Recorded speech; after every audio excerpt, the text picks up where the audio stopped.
yang ingin hidup pada hari ini. Tapi kemarin sore malaikat maut sudah mencabut nyawanya. Hari ini dia tidak lagi bisa hadir sholat Jumat. Dan andailah umur bisa ditambah, mereka amat sangat ingin ada bersama kita hari ini. Berapa banyak pula orang yang hari ini, jam ini sehat walafiat, tapi ada yang dicabut Allah dari dalam badannya.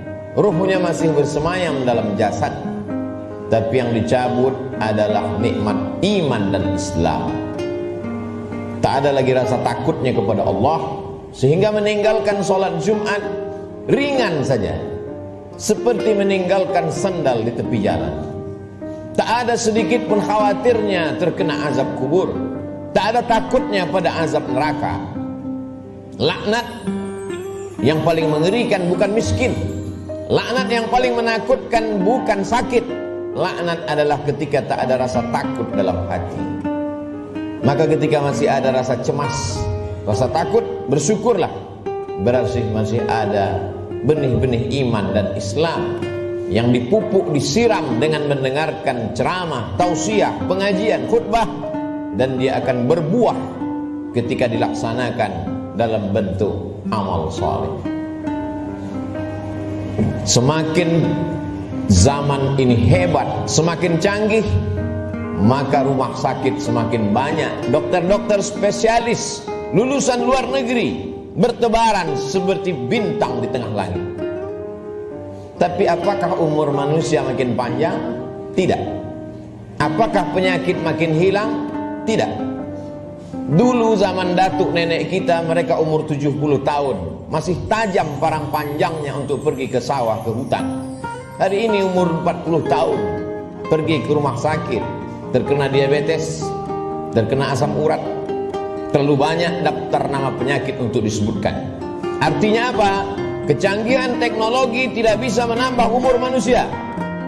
Kehebatan manusia dalam bidang multimedia telekomunikasi memang mempercepat hubungan, memang mempererat persaudaraan, tapi juga mempercepat kematian. Oleh sebab itu hidup manusia semakin singkat, hidup manusia semakin tidak bermakna.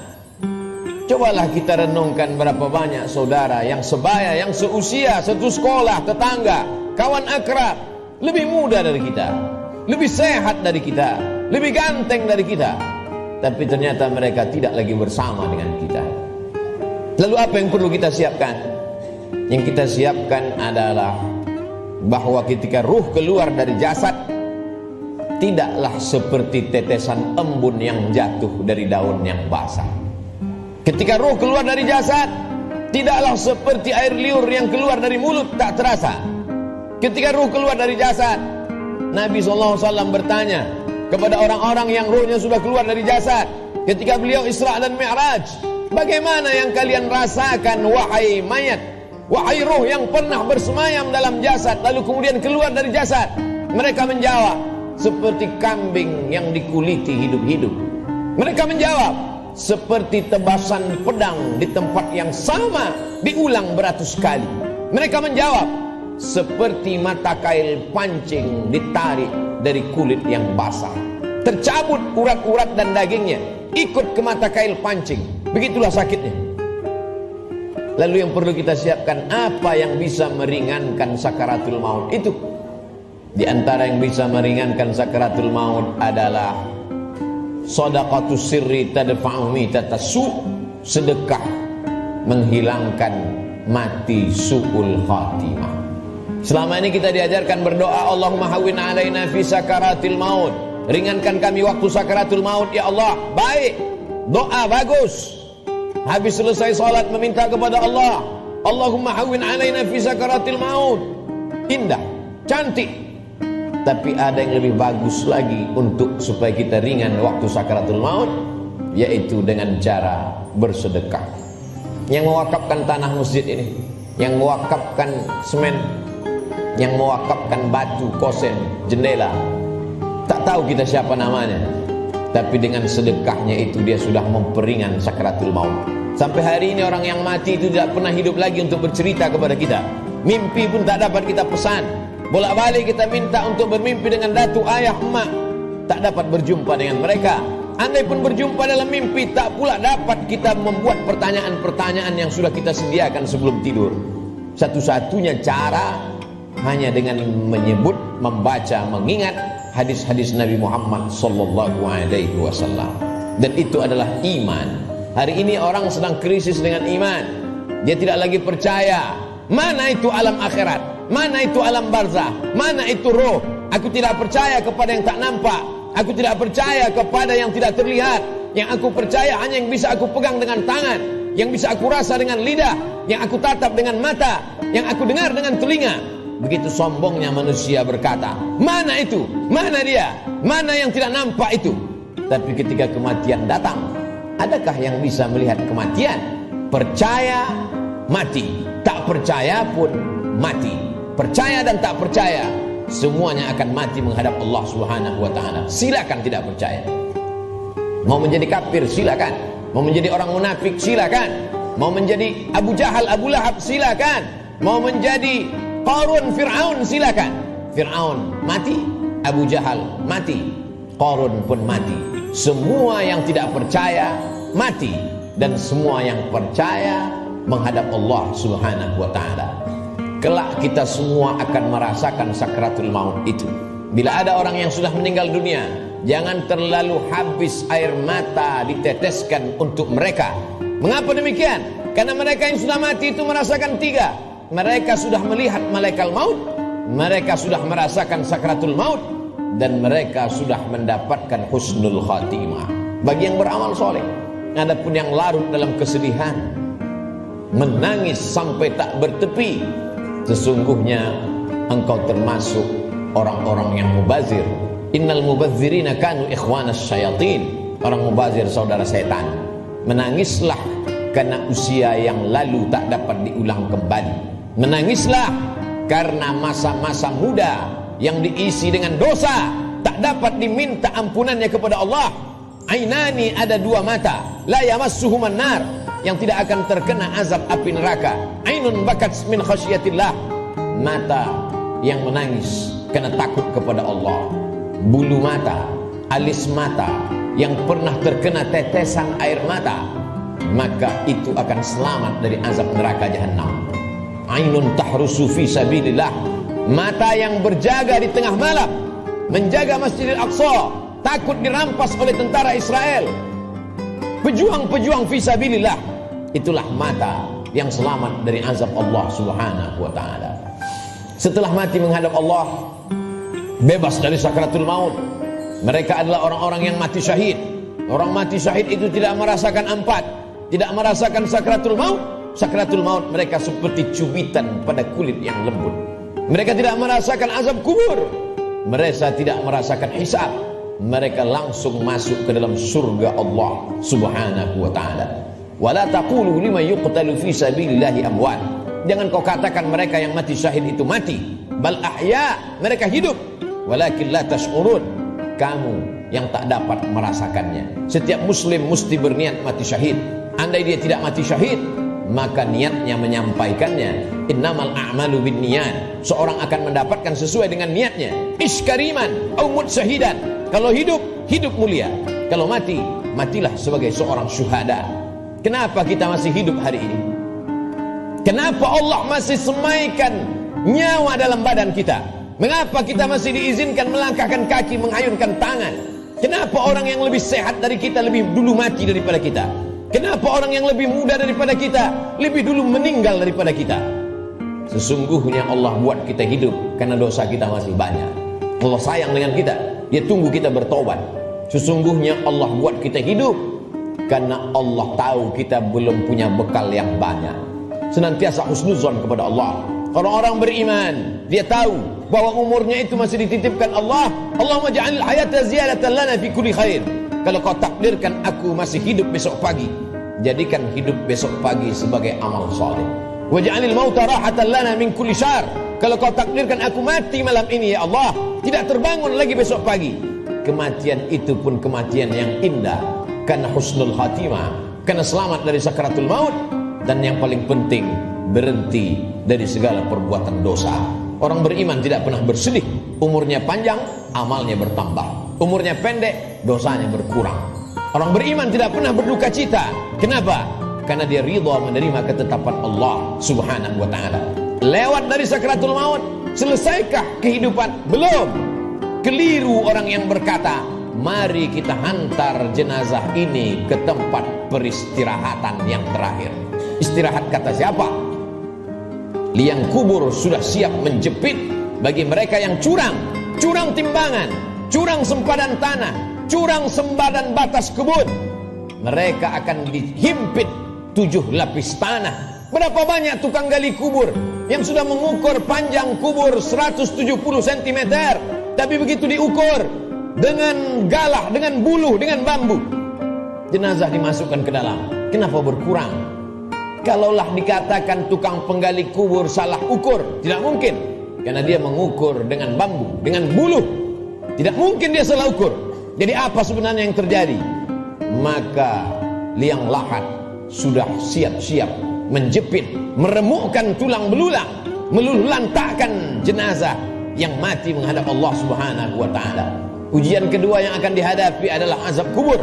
Maka setelah fil alamina innaka hamidum majid, orang solat beriman, muslim yang takut pada Allah, menambahkan doanya, Allahumma fir lima qaddamtu wa ma akhartu wa ma asrartu wa ma a'lantu wa ma asraftu wa ma anta a'lamu bihi minni antal muqaddimu wa antal muakhiru la ilaha illa anta subhanaka inni kuntu minadh dhalimin. Sebelum salam dia tambahkan 4, Allahumma inni a'udzubika min azabi jahannam wa min azabil qabri wa min fitnatil mahya wal mamat wa min syarri fitnatil masihid dajjal. Dia minta selamat dari azab kubur. Setiap kita yang melewati kubur dalam perjalanan panjang kami dari Pekanbaru ke pedalaman suku Talang Mama, lalu kemudian singgah sebentar di masjid rumah Allah pada hari Sayyidul Ayyam, akan kembali lagi melewati kubur. Apa yang kami katakan? Assalamualaikum ya ahlad diyar minal mu'minin wa inna insyaallah bikum lahiqun yarhamullahul mustaqdimin wal mustakhirin nas'alullah lana wa lakumul afiyah. Apa yang kita mintakan orang yang dikubur itu? Bukankah mereka sudah mati?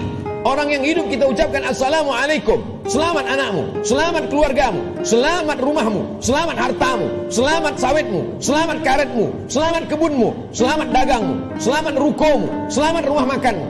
Tapi untuk orang yang sudah mati, apa yang kita ucapkan? Kenapa ada selamat untuk orang mati? Maka sesungguhnya salam pada orang mati di liang kubur adalah Assalamualaikum ya ahlal kubur, selamat kalian dari azab kubur.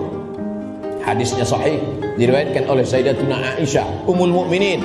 Wahai Aisyah, kata Nabi SAW, kalau engkau lewat di kubur, mulutmu jangan diam saja, ucapkan salam, Assalamualaikum ya ahlad diyar, selamat bagi kalian. Selamat apa? Selamat dari azab kubur. Jangan pernah mulut ini berhenti meminta selamat dari azab kubur. Orang-orang yang dikubur itu kalau dia dihidupkan Allah Ta'ala kembali, apakah mereka mengatakan cukuplah mati ini, kami sudah capek hidup, kami sudah lelah dengan ujian hidup, menghadapi anak pecandu narkoba, menghadapi istri yang berselingkuh, menghadapi orang yang berbuat dosa? Apakah orang yang mati itu lalu kemudian mereka tidak ingin hidup lagi? Orang mati itu ketika ditanya, hai orang mati, maukah kalian hidup lagi? Mereka akan menjawab, laula akhartani ila ajalin qarib, seandainya kau tambah umur kami ya Allah, kami ingin hidup fa'as-saddaqa. Kalau kau tambah umur kami ingin hidup walaupun sekejap sejenak saja. Fa'as-saddaqa, kami ingin bersedekah. Wa akum minas salihin, dan kami ingin menjadi orang-orang yang soleh. Di antara yang menyelamatkan kita dari azab kubur adalah sedekah. Mengapa orang yang dikubur itu tidak minta haji mabrur? Karena pahala haji mabrur dia lihat nanti di surga. Wal hajjul mabrur laisa lahu jazaa illal jannah. Haji mabrur balasannya surga. Kenapa orang yang dikubur itu tidak minta jihad fisabilillah? Karena memang tak semua orang punya kesempatan, tapi ada orang-orang yang bersedekah, orang-orang yang mampu mewakafkan tanahnya, berikan tanah. Masjid sudah berdiri, buatkan kelas untuk sekolah tahfiz Quran. Bagi yang tidak sanggup berwakaf tanah, berikan sedekah 2-3 sak semen, batu kerikil, pasir, batu bata, besi.